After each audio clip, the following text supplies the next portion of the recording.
right now, it's new lows every single week. New lows every single week. Like, when does it end? What are the depths this season? How low can we continue to fall? We've been absolutely embarrassed in London this season. We've been absolutely peppered throughout. And today was yet another defeat, another terrible, moral-sapping defeat. And it's got me missing Graham Potter a little bit. I mean, can I even say that right now with how the season's been an absolute mess? But now I'm looking at this guy sacking with like a different light and perspective, where at the time reports said that he didn't really fight back against being sacked. To this day, he left no message to the fans. He just kept things moving. He's invisible. He's a ghost right now. We don't know what he's doing. But now I'm starting to understand why he did it. It's clearly a sinking ship right now. There's nothing salvageable. We can't stop anything. You know, yet again this season, we've seen another lineup, another different attack used, another different formation used, and another different approach to a game used, and it avails absolutely nothing.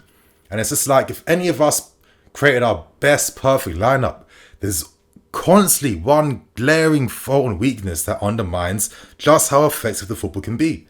That's been the sorry state of how the season's been.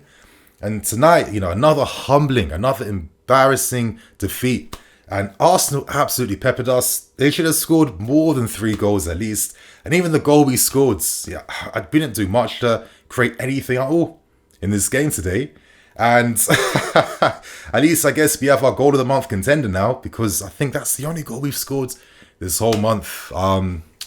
Yes, it's crazy. And I have to look at Frank Lampard. And listen, I get that, you know, you don't have enough time to work with a group. I understand the context. Like, where is the time realistically when you have a few games every few days now to build on strategies or ideas or anything like that? But I think one thing that isn't just making me feel comfortable, one thing I can't agree with, is certain line selections. Like, we know right now morale is all the way in the bottom of the floor. Like, it's in the depths of hell right now. Players are not confident, they're not happy. But then a few of these guys are even unhappier than the other unhappy guys in the team. And it's like, why are these guys in the starting lineup, in the starting 11? Like, you can't turn to these guys to help you do anything in game because they don't have the confidence in their own game right now. They don't know what they're doing.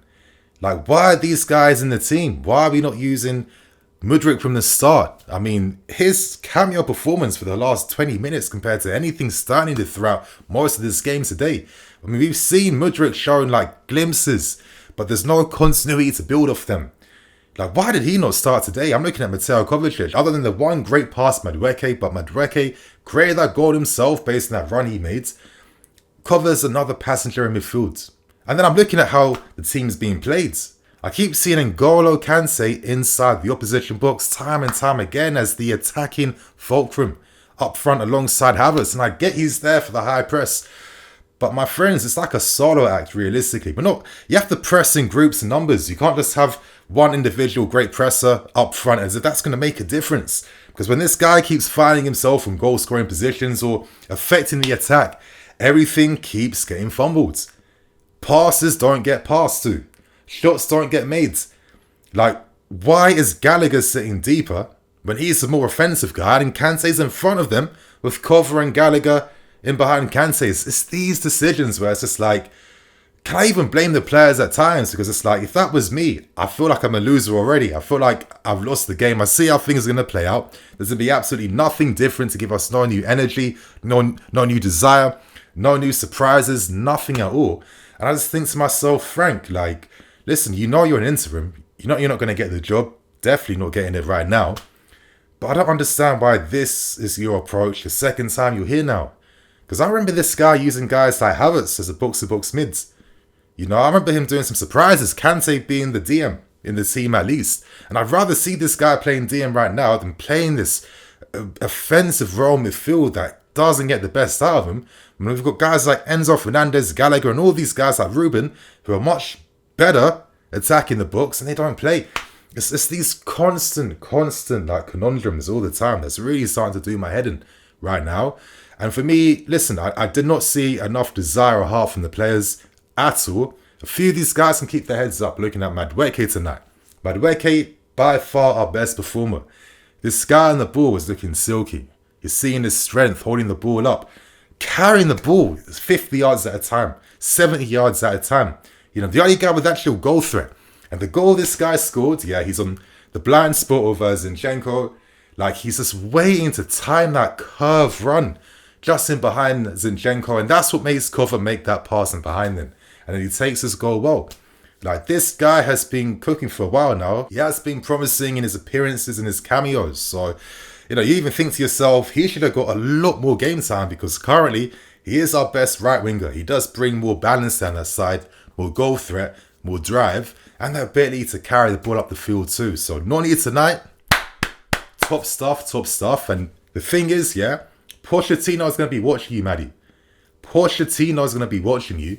And if you continue this until the season ends, you're starting pre-season in the new season with new opportunities and new hopes. So definitely heads up to Madueke. And I'd also say, you know, Ben, you know, he's always one of those guys you can rely upon, in my opinion. He's still looking to carry the ball up the field to make something happen, at least winning free kicks, trying to attack the box. He was unlucky in the first half, not maybe to do a bit better with his effort on goal, a decent one.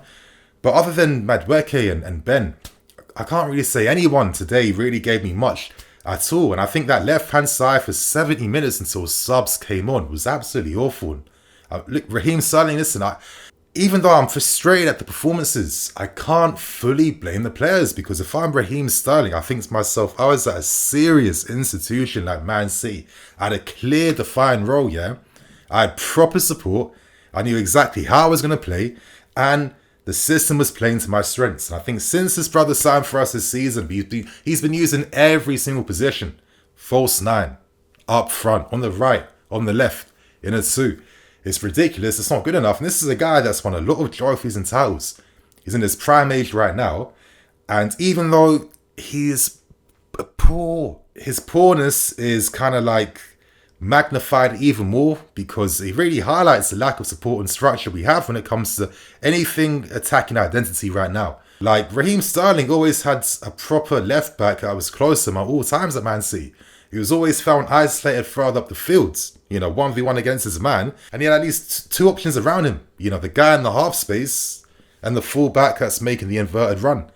So it's like, if you're not playing proper structured football with a real identity and plan like that, you're wasting guys like Sterling. And on top of that, you're wasting guys like Aubameyang. Another guy that I think this is probably the last time we'll see Aubameyang play for us right now. I hope everyone remembers this. Even though he has been unlucky, we can sympathise for him. He does have goal threat. Let's not forget this reality. He does nothing else if he gets no service.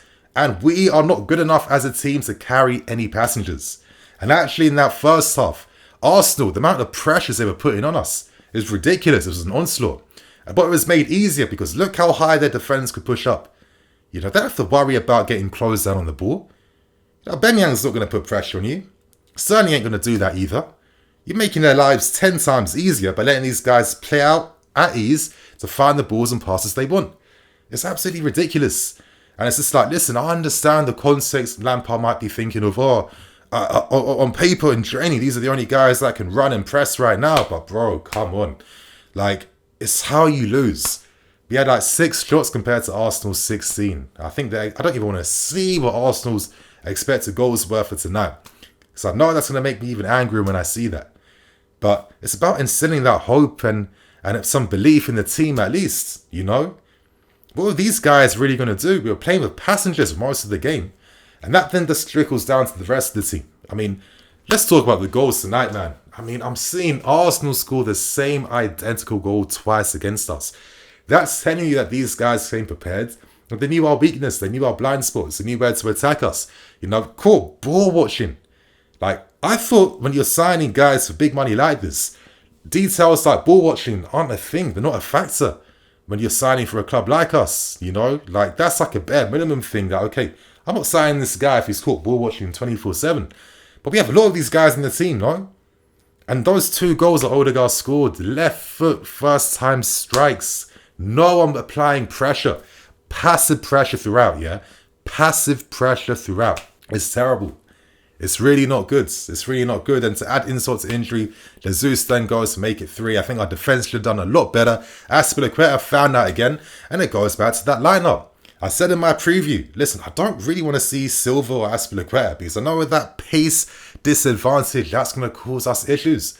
You know, Arsenal going to be stretching you left to right, left to right.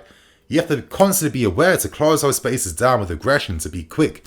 And it's just like when you have guys like this, is it any surprise that's going to encourage Arsenal to push further forwards to pin your defence back? We got pinned back like crazy by Arsenal tonight, yeah? Look how they pressed us. High press. You know, they've got 3 versus 3 on our midfield, and they're blocking the passes from our defence to our midfield. So we're constantly doing what we was doing under Frank Lampard in his first spell of playing these sideways passes, hoping to find a winger free who can do some individualism to carry us up the field. Like, I just thought it might be a little bit better. Or, you know what, actually? I wasn't even expecting like a crazy upshift in results, but I thought I might see a bit more fun, a bit more surprises, a bit more adventure. Like Lampard, you know, with his original ideas, I always felt he was unlucky in his first spell because of the bit more support. I think things could have turned a bit differently for him. But I think right now, the second spell he's here, I kind of feel like he's just in his head way too much. I don't care about the principal stuff right now. Listen, we're closer to the bottom of the table than anywhere near the top right now. And we've got a massive game now against Bournemouth. And this could be a relegation battle, yeah? Because realistically, yeah, we could lose every single game before the season ends. That looks to be quite probable at this point in time. I don't see where our next win's coming from. And Bournemouth is going to be an incredibly tough test in the next few days. Like, Frank, if you're not going to be here, just at least have a bit of fun with it. Make some surprises, do something. I wouldn't even mind seeing Havertz again playing box to box if you think we need something like that. But I don't like how he's using this midfield so far. I mean, Enzo is looking like a passenger under Frank Lampard currently. This is a guy under Potter where, listen, we were still bad. Let's not deny it. But at least there was some like rays of light with his certain performances, certain players. And Enzo right now is playing this terrible Jorginho role. He's got no one to pass to, no one to release to, no options further in front of him as well too. And just like the whole approach in this game today was too negative. It encouraged Arsenal to come onto us. We didn't have the press resistance, there was no passing options, and there was no one to relieve the pressure further up the field because Aubameyang does absolutely nothing off the ball. Like, we can't accommodate him. It doesn't matter about how sad we feel from or anything like that. We just can't afford to do that. When I see there's certain options on the bench every time, and even Connor coming on for Kante. At least if Connor's in the box, you're expecting him to do a lot better in natural positions. Mudryk getting the madueke treatment. Mudryk and madueke until the entire season ends. I need to see that. Chalobah should have been on instead of Azpilicueta. I don't know why he was there. And Badiashile, why is his brother out the team when he was very impressive beforehand? These decisions from Lampard, you're still in control of them, yeah? Like, if you know there's a massive chance we're gonna lose because we have no proper build-up structure, no proper anything in terms of identity or ways of playing or patterns of play, then at least add a bit more like individualism that can help the team out at least, you know? At least make us a stronger team unit, not this passive overthinking nonsense that it's just literally making things 10 times worse right now. Yeah, another terrible defeat. This season needs to go in the bin right now. The motivation to watch games every week is getting weaker and weaker and weaker, and yeah, like this pain just don't end at all. So you guys, I guess, enjoy your night and do something with it at least. Do something more than what you just saw tonight, and I'll see you later tomorrow with some more videos. Cool.